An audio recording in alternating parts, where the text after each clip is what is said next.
तद्वचनाद आम्नायस्य प्रामाण्यम। तद्वचना का तात्पर्य तत् उसका, तस्य वचनाद उसका वचन होने से, उसका कथन करने से आम्नाय का वेद का प्रामाण्य है। आम्नाय माने वेद। आम्नायो वेद आचार्य सकाशात अभ्यासात आम्नाय। वेद का आम्नाय नाम क्यों है? भाष्य के प्रारंभ में ही पृष्ठ 8। आम्नायो वेद क्यों? आचार्य सकाशात अभ्यासात। आचार्य से के समीप में बैठ करके अभ्यास करने के कारण से वेद को आम्नाय कहते हैं। तो यहाँ आम्नाय का तात्पर्य वेद। तो वेद की प्रामाणिक, वेद प्रमाण है। क्यों? उसका वचन होने से, उसका कथन होने से। किसका? धर्म का, धर्म का कथन होने से। क्योंकि ऊपर है धर्म कह दिया, धर्म का स्वरूप सामान्य से बता दिया है कि ये तो अभ्युदय निषेध सिद्धि सह धर्म।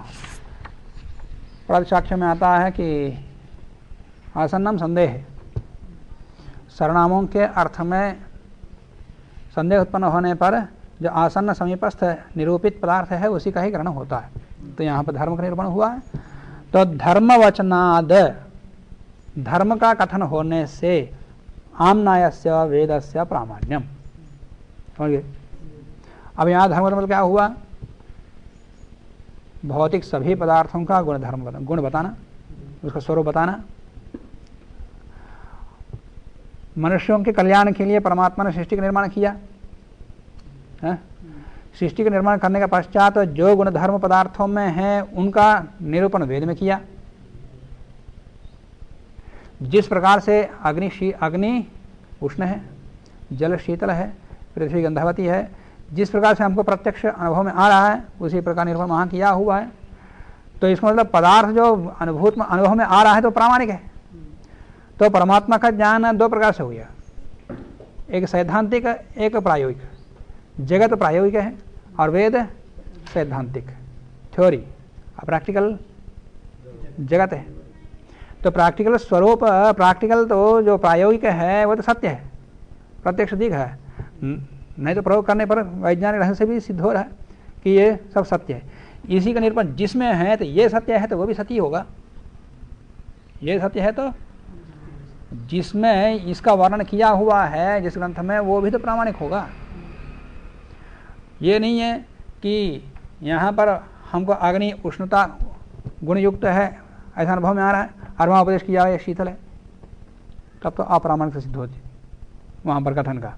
पर जैसे यहाँ अनुभव में आ रहा वैसे वहाँ पर निरूपण किया हुआ है। मतलब धर्म तद्वचनात्, उस धर्म का वचन होने से वो भी प्रामाणिक है। जिस प्रकार से ईश्वर रचित ये पृथ्वी सत्य है उसी प्रकार से इस धर्म का व्याख्यान जिसमें किया हुआ वो वेद भी प्रामाणिक है। ठीक है, समझ। और दूसरा तद शब्द से ईश्वर का भी लेते हैं। क्यों? एक तो जगत निर्माण हुआ, जगत का निर्माण हुआ, जगत निर्मित है ये सभी जानते हैं। तो निर्मित हुआ है तो कार्य है तो कारण कोई न कोई होगा। बिना किसी निर्माता के कोई कार्य संपन्न नहीं होता। वो निर्माता कौन है? निर्माता का अदृष्ट कहते हैं। अदृष्ट कहते उनका तात्पर्य ये नहीं कि ईश्वर नहीं है,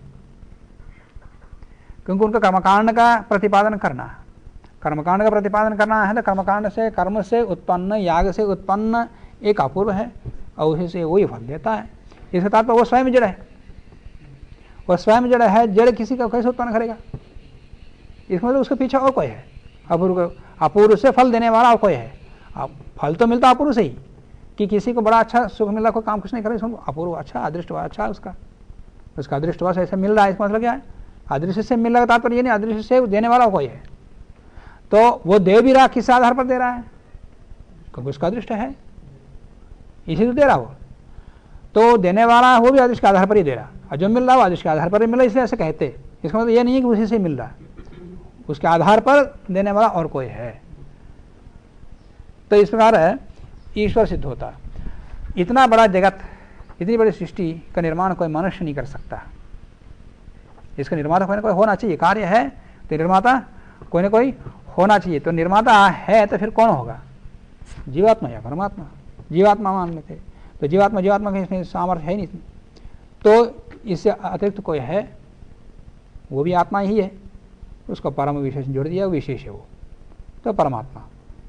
ठीक, तो वो परमात्मा सृष्टि का निर्माण किया है, और सृष्टि का निर्माण जो करता है उसके गुण धर्म को वही बता सकता, जीव नहीं बता सकता, जीवात्मा नहीं बता सकता, सामान्य आत्मा जीवात्मा नहीं बता सकता, क्योंकि उसका ज्ञान बहुत सीमित है। वो कितना ही बड़ा ज्ञानी बन जाए, कितना ही बड़ा वैज्ञानिक बन जाए, तो भी वो सर्वज्ञ नहीं होता।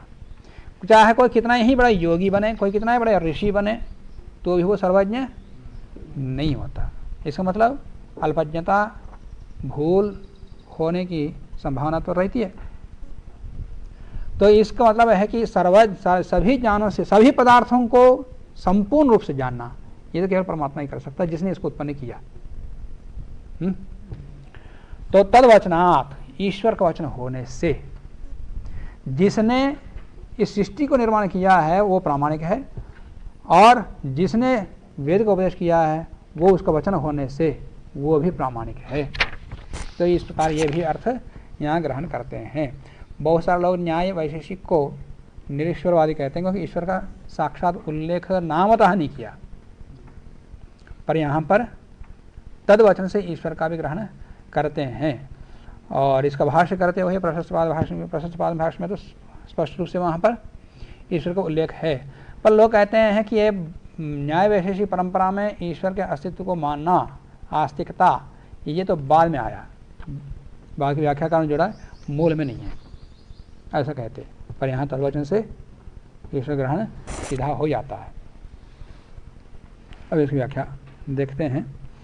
ननु निवृत्ति लक्षण धर्म तत्वज्ञान द्वारा निःश्रेष हेतु इत्यत्र श्रुति ही प्रमाणम। निवृत्ति लक्षण रूपी धर्म, धर्म ने निवृत्ति, अब धर्म निवृत्ति परक है, निवृत्ति स्वरूपक लक्षण धर्म है। धर्म किसका है? निवृत्ति लक्षण। निवृत्ति लक्षण का माने, धर्म माने क्या होता है? जगत का हर पदार्थ का स्वभाव को जानना, उसका स्वभाव का ज्ञान होना, यही तो धर्म का। अब इससे निवृत्ति हो जाएगी। क्यों? क्योंकि शरीर क्या है, मन क्या है, बुद्धि क्या है, ये सारा जड़ी तो है, और सृष्टि क्या है, ये भी जड़ है। उसका पूरा स्वरूप पता लग गया, ये सब कुछ नष्ट होने वाला। स्वरूप पता लगने के बाद ये सारा का सारा उत्पन्न हुआ है, ये भी पता लगा, और ये भी किसी न किसी दिन समाप्त होने वाला है, और जितनी बार प्राप्त करेंगे हर बार समाप्त होने वाला है। ये सारा स्वरूप प्रत्यक्ष अनुभव में आ गया, फिर उसके पर राग किसी का रहता नहीं है, वहाँ से निवृत्त हो जाता। तो इसलिए धर्म यहाँ उपदेश्यमान धर्म कैसा है? निवृत्त लक्षण। पहले उसका स्वरूप बताएंगे, या तो विवेकी से सीधा ही आत्म परमात्मा को प्राप्त कर लें, या जिस तरफ आकर्षण है उसके माध्यम से भी वैराग्य आ सकता है। वो प्रकार यहाँ बता दिया कि ये सारा उत्पन्न पदार्थ हैं, उत्पन्न होने के पश्चात जिस रूप में तुम्हारे सामने है वो आकर्षित बन रहा है, पर आकर्षण के पीछे देखो, उसके स्वरूप देखो तो पता लगता है वो क्या है, वो कितने दिन तक रहने वाला, शाश्वत है क्या।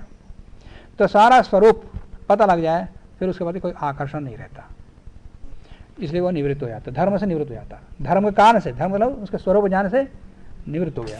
इसलिए निवृत्ति लक्षण धर्म तत्वज्ञान द्वारा, तत्वज्ञान के माध्यम से निःश्रेष हेतु, निःश्रेष का अपर का हेतु बनता है। इत्यत्र, इसमें श्रुति ही प्रमाणम, श्रुति ही प्रमाण है। तो श्रुति ही एवं प्रामाण्य वयम, पूर्व पक्षी पक्ष प्रश्न कर रहा है कि निवृत्ति लक्षण वाले धर्म तत्वज्ञान के द्वारा अपर को सिद्ध करता है, इसके लिए श्रुति कह रही है, श्रुति प्रमाण है। क्योंकि पीछे कहा हमने ऐसा प्रमाण कहा, आपने कहा है, तो वेद कह रहा है कि धर्म तत्वज्ञान के द्वारा अपर का हेतु बनता है, परंतु हमारा तो वेद के विषय में ही संदेह है। श्रुति ही एवं प्रामाण्य वयम भी प्रतिपद्यामहे, श्रुति के प्रामाणिक विषय में यही हम लोग, माने हम आचार्य लोग हैं, वे प्रतिपन्न हैं, एक मत नहीं, सम्मत नहीं है, भिन्न भिन्न मत वाले हैं, विवाद है। क्यों क्योंकि अनृत व्याघात पुनरुक्त दोषेभ्य, क्या सूत्र है, न्याय दर्शन आया, अनृत व्याघात पुनरुक्त दोषेभ्य है, सूत्र बोलो है? इतना ही है सूत्र। तो ये क्योंकि वेद में अनृत है, असत्य कथन है, और व्याघात माने परस्पर विरुद्ध कथन है, और पुनरुक्त भी है वेदों में, इसलिए वेद अप्रामाण्य। जब वेद अप्रामाण्य हो तो वेद के माध्यम से धर्म जो है तत्वज्ञान के द्वारा मोक्ष साधन बनता है, कारण बनता है, ये भी कथन है अप्रामाणिक हो जाता है, ऐसा कुछ नहीं कहा। अभी और है पूर्व पक्ष का, जैसे अनृत कैसे, पुत्रेष्टो कृतायाम, पुत्र कामो वाला को पुत्रेष्टि करना चाहिए ऐसे कहा है, पुत्रेष्टो कृतायाम अपि पुत्र अनुत्पादात अनृतत्वम, वृष्टि कामो कार्यर्यायजेता, वृष्टि का बना वो कार्यरेष्टि कर दिया, वृष्टि हुई नहीं, तो कहाँ सत्य है वेद।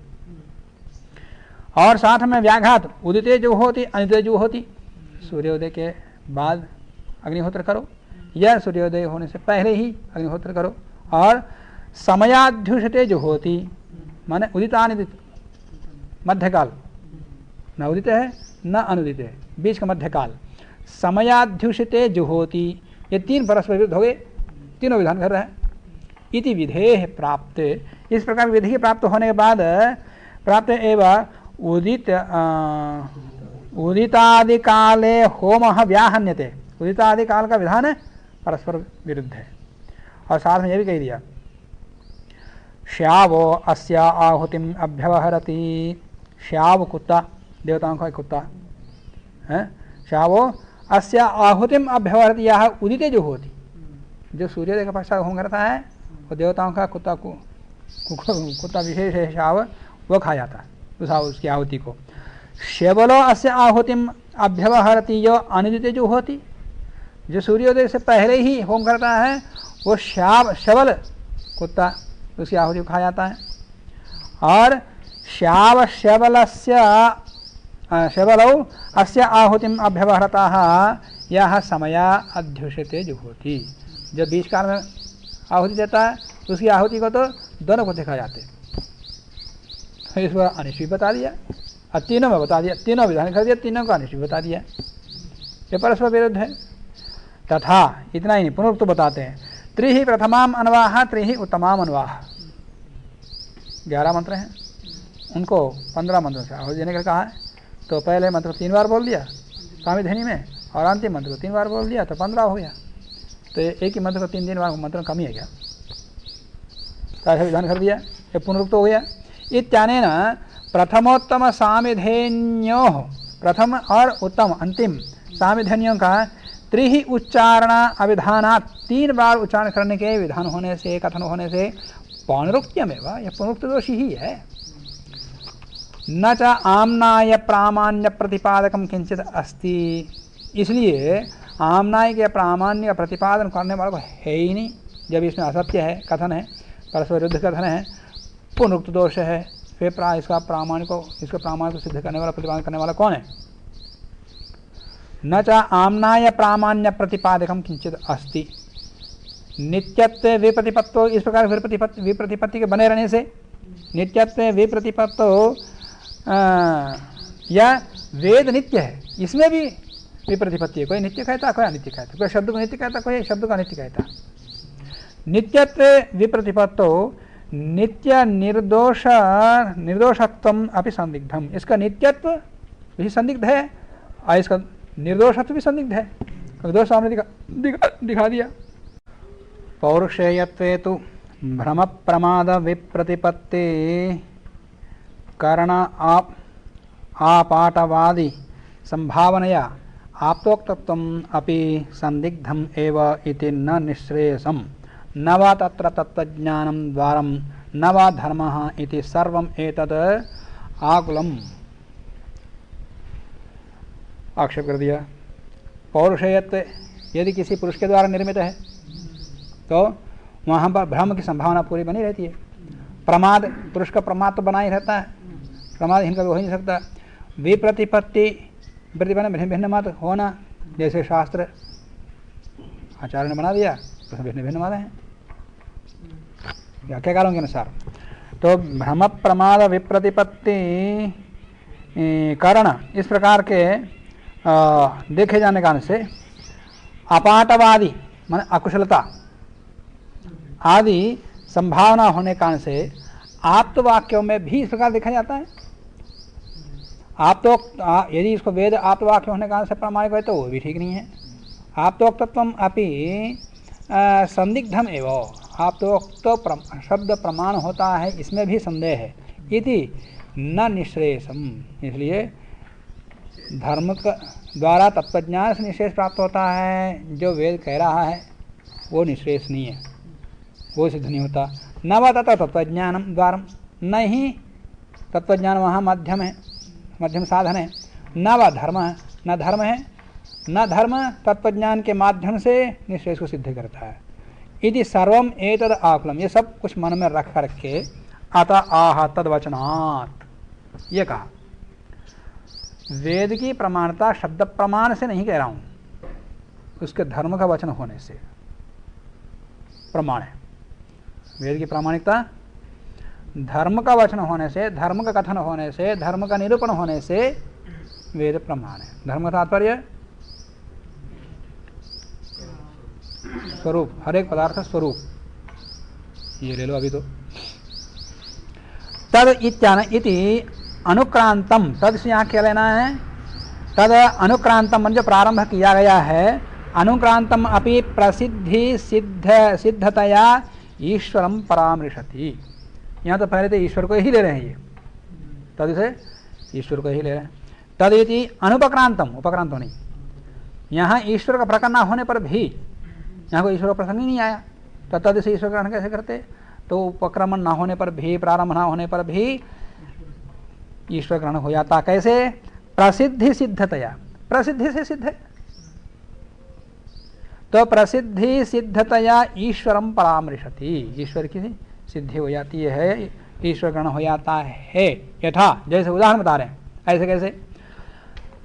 न्याय दर्शन के सूत्र बता रहे हैं, तद अप्रामाण्यम अनृत व्याघात पूर्वोक्त दोषेभ्य, है सूत्र। वहां तद से क्या ग्रहण करते हैं? है तद अप्रामाण्यम अनृतम, ये आया, फिर वही सूत्र बोले थे। सूत्र तो ये है गौतमीय सूत्र है, तत्शब्देन अनुपक्रांतो भी वेद परामृश्यते। अब वहाँ ऊपर का वेद का प्रसंग ही नहीं है, वहाँ ऊपर का वेद का वर्णन किया हो, वेद पर आक्षेप किया हो, फिर तद से वेद ग्रहण करेंगे, ऐसा है ही नहीं। तद अप्रामाण्यम कहते ही वेद अप्रामाणिक है, वहाँ से लिया, कैसे लेते? वहाँ संदेह उत्पन्न हुआ नहीं, यहाँ कैसे होता आपको? क्यों? वेद प्रसिद्ध है, तो प्रसिद्धिवश तद से अपने आप वेद ग्रहण कर लिया, और उससे भी ज़्यादा प्रसिद्ध वे ईश्वर है, तो उस प्रसिद्धि के आधार पर, ज्ञान के आधार पर यहाँ भी ईश्वर ग्रहण करेंगे। गौतमीय सूत्रे तत्शब्देन अनुपक्रांतोपि वेदः परामृश्यते, तथा च तद्वचनात् तेन ईश्वरेण प्रणयनात् आम्नायस्य वेदस्य प्रामाण्यम, उस ईश्वर के द्वारा प्रणीत होने कारण से वेद की प्रामाणिकता है। जैसे ईश्वर के द्वारा प्रणीत जगत प्रामाणिक है, सत्य है, ईश्वर के द्वारा प्रणीत रचित जगत सत्य है, उसी प्रकार से वेद भी सत्य है। वेदांत में भी आया। दूसरा सूत्र क्या है? अधाद ब्रह्म जिज्ञासा, पहला सूत्र है। दूसरा सूत्र क्या है?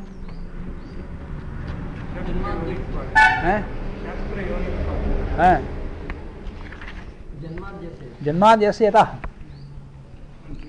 जिससे सृष्टि की उत्पत्ति हुई है वो ब्रह्म है। ब्रह्म कौन है? उसका लक्षण बता रहे हैं। जन्मादि यस्य यतः, जहाँ से जन्मादि उत्पन्न हुए, और शास्त्र का योनि होने से वो ब्रह्म है। माने शास्त्र वहीं से उत्पन्न हुआ, शास्त्र जहाँ से उत्पन्न हुआ है, या शास्त्र का मूल कारण ब्रह्म है, जगत का मूल कारण ब्रह्म है।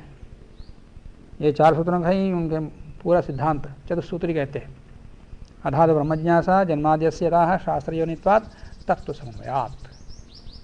सारा सिद्धांत शंकराचार्य का इसी में ही है, सबका। यहाँ वैशेषिक में भी ऐसे ही है, 4 सूत्रों में वैशेषिक दर्शन पूरा सार इसी में ही है। तो वहाँ भी ऐसे ही है, जन्माद जैसे था, सृष्टि की उत्पत्ति जहाँ से भी ब्रह्म है, तो ब्रह्म से सृष्टि की उत्पत्ति हुई, वो किस रूप में उत्पन्न हुई वो व्याख्या अलग प्रकार से करते हैं। और शास्त्र वेद जहाँ से उत्पन्न हुआ वो ब्रह्म है, तो वहीं से ही सृष्टि उत्पत्ति हुई और वहीं से ही शास्त्र उत्पन्न हुआ। तो एक ही स्थान से दोनों आए हैं, तो एक ही स्थान से आए हुए जगत प्रामाणिक है, सत्य है, तो शास्त्र भी सत्य है। शास्त्र सत्य है तो जगत भी सत्य है, एक से दूसरा अपना सिद्ध होता। यदि ईश्वर से रचित उत्पन्न शास्त्र यदि जगत मिथ्या है तो शास्त्र भी मिथ्या होगी। एक मिथ्या है दूसरा सत्य है, इसको कहने में क्या पड़ा नियम है? ये तो मानो तो दोनों को मिथ्या मानो या दोनों को सत्य मानो। एक सत्य है एक दूसरा मिथ्या है, ये नहीं हो सकता। तो यहाँ उसी आधार पर कह रहे हैं कि तद्वचनात् ईश्वरेण प्रणयनात्, ईश्वर प्रणय से जैसे जगत सत्य है प्रामाणिक है, उसी प्रकार से आम्नायस्य वचनस्य वेदस्य प्रामाण्यम है। आप तो वाक्य होने से प्रामाणिक मानो, ऐसा नहीं करें। जगत को तो प्रामाणिक मानते हो तो वो प्रामाणिक है, तो इसके द्वारा रचित वेद भी प्रामाणिक है। और वेद कह रहा है कि धर्म से धर्म निश्चय के द्वारा, तत्वज्ञान के द्वारा निश्चय सिद्धि होती है। यद्वा अथवा, यहाँ तो व्याख्यान करके दूसरे प्रकार से कर रहे हैं, यद्वा तदिति सन्निहितं धर्ममेव परामृशति, तद से पीछे बताया हुआ धर्म है वही ग्रहण करें तो भी कोई आपत्ति नहीं है। तथा च धर्मस्य वचनात्, धर्म का वचन होने से, धर्म कथन होने से या प्रतिपादनात्, धर्म का प्रतिपादन होने से, आम्नायस्य वेदस्य प्रामाण्यम, वेद की प्रामाणिकता है, वेद प्रामाणिक है। यदि वाक्यम प्रामाणिकम अर्थम प्रतिपादयति, जो वाक्य जो वेद प्रामाणिक अर्थ का प्रतिपादन करते हैं, तद प्रमाणम एवं, वो प्रमाण ही होता है। यदा, जिससे ईश्वरः तद आप्तत्वं च साधयिष्यते, ईश्वर और उसका आप्तत्व सिद्ध करता है वेद, ईश्वर को सिद्ध करता है। ईश्वर जो है तद आप्त, ईश्वर का वचन होने से वेद का आप्तत्व प्रामाणिकत्व सिद्ध होता है। यच्च उक्तम, और आपने जो आक्षेप किया, अनृत व्याघात पुनरुक्त दोषेभ्यः इति, इस कारण से वेद अप्रामाणिक है आपने कहा। तत्र अनृतत्व होने पर जो अनृत दोष दिखाया, उस अनृत का दिखाने कारण क्या है? जन्मांतरीय फलकल्पनम कर्म कर्तृ साधना वैगुण्य कल्पनम वा वृष्टिकामो कार्येतो, पुत्र कामना वाला को पुत्र वृष्टि करना चाहिए कहा, पर फल मिला नहीं। फल ना मिलने का कारण जन्मांतरीय फल कल्पना, जन्मांतर में होने वाला जो फल कल्पना है वो, और कर्म में वैगुण्य, कर्ता में वैगुण्य, साधनों में वैगुण्य के कारण से हो सकता है। फल नहीं मिला तो फल ना मिलने का कारण के केवल कारण केवल वेद ही के, वेद को ही हम क्यों कह रहे हो? कर्ता भी तो होना चाहिए, कर्ता का अदृश्य भी होना चाहिए, और साथ में कर्म कर्ता साधन के वैगुण्य भी नहीं होना चाहिए। और इनके होने पर फल वैगुण्य तो होगा ही, क्योंकि श्रौतात सांगात कर्मणः फलावश्यम भाव निश्चयात्, क्योंकि ये निश्चय किया हुआ है कि सांगात श्रौत कर्मणः, श्रौतात कर्मणः, सांग साथ प्रधान कर्म से फल अवश्य मिलता है, ये ऐसा कहा हुआ, निश्चय किया हुआ है मीमांसा दर्शन में। न च कारीरीवत, कारीरी माने कारीरियष्टि, हाँ, कारीरी से ना इतना व्यपीछे भी ऐसे आया था, कारीरी से कारीरियष्टि का ज्ञान नहीं हो तो फिर यहाँ पंक्ति नहीं लगेगी, अर्थ ज्ञान नहीं होगा। कारीरीवत माने कारीरियष्टिवत ऐहिक मात्र फलकत्वम, कारीरियष्टि का फल इस लोक का है, उसके जैसा ये फल नहीं है। कौन सा? इसलिए सारी न च कारीरिवद ऐहिक मात्र फलकत्वम, तत्र ही शुष्यच्छस्य संजीवन कामनस्य अधिकारः, कामस्य अधिकारः। शुष्य मान जो शुष्क हो गया है, कौन? शिष्य, फसल। जो फसल सूख रहा है बिना वर्षा के, है, शुष्य छस्य संजीवन कामस्य, माने उसको फिर पुनरुद्धार करने के लिए, फिर जीवित करने के लिए फसल को इस कामना से वो कार्य दृष्टि कर रहा है, तो उसी को उसमें अधिकार है? पुत्रेष्टो पुत्र मात्र कामस्य, पुत्र मात्र कामना उसकी है, यहाँ विशेषता है। न च व्याघातोपि, और इसलिए वहाँ इस लोक संबंधी फल की कामना किया, इसलिए वहाँ पर इहलोक फल मिलता है। जब पारलोक सुख की कामना किया तो पारलोक में मिलेगा, मोक्ष प्राप्त कर लिया तो मोक्ष की कामना किया तो मोक्ष परलोक में मिलेगा, इस लोक में कहाँ मिलेगा। व्याघात के विषय में बता रहे हैं, न च व्याघातोपि उदितादि होमम विशेषतः प्रतिज्ञाया तथा अन्य काले होमानुष्ठाने, माने तीनों कालों में विधान किया है और किसी भी काल में विधान करने पर उसका दुष्परिणाम बताया। तो ये क्या है, मीमांसा में भी आया, न्याय में भी आया, वाचन भाष्य में। क्या उत्तर है इसका? तीनों काल में विधान किया है और उदित में, अनुदित में और उदित अनुदित में करने पर भी उसका दुष्परिणाम बताया। उसका अभिप्राय क्या है ये बता रहे हैं, वहां भी ऐसे उत्तर दिया, वही उत्तर यहाँ दे रहे हैं। न जब व्याघात उदित आदि होमम विशेषता प्रतिज्ञाया, मैं उदित काल में होम करूंगा ऐसे संकल्प ले लिया यजमान ने सबसे पहले अग्निहोत्र के अग्नि का आधान के समय में, तो विशेष प्रतिज्ञा करके फिर अन्य तद अन्य काल है, उदित में प्रतिज्ञा करके अनुदित में होम कर रहा है, तो वहां के दुष्परिणाम है वो। अनुदित का संकल्प लेकर प्रतिज्ञा करके फिर उदित में या उदित अनुदित में कर रहा है, तो वहां के लिए वो दुष्परिणाम बताया, दुष्फल बताया। विशेषतः प्रतिज्ञाया तथा अन्य काले होम अनुष्ठान, अन्य काल में होम अनुष्ठान करने पर वो दुष्परिणाम है। श्यावो अस्य आहुतिमभ्यवहरति इत्यादि निंदा प्रतिपादन, ये निंदा प्रतिपादन अन्य काल में नहीं करना, इसके लिए माने प्रतिज्ञात काल में ही अनिवार्य रूप से करना, उसका उल्लंघन नहीं करना, इसके लिए बताया हुआ। वो भी अर्थवाद है। हाँ, अनुदित काल उदित काल में प्रतिज्ञा करके अनुदित काल में करने में आते से कुत्ते खा जाएंगे, ऐसा नहीं कहते, खाते क्या है ही नहीं, देवता ही नहीं खाते तो देवता का कुत्ते कहाँ खाते? हिमालय प्रतिपादन कर दिया ना, देवता ही नहीं खाते, ये देवता ही नहीं खाते, देवता को कुत्ते कहाँ खाएंगे? तो अर्थवाद मात्र है। अर्थवाद का अभिप्राय यह है कि उदित वाला उदित में ही करें, अनुदित में ना करें, अनुदित वाला अनुदित में ही करें, अन्य काल में ना करें। ऐसे समयाधिष्ठित वाला समयाधिष्ठित में ही करें, अन्य काल में ना करें। न च पुनरुक्त दोषोपि, पुनरुक्त दोष भी नहीं है। पुनरुक्त दोष वहीं होता है जहाँ निष्प्रयोजन पुनः कथन कहा हो, सप्रयोजन वहां जहाँ पुनः कथन किया था वहां पर पुनरुक्त दोष, उसको पुनरुक्त कहते ही नहीं।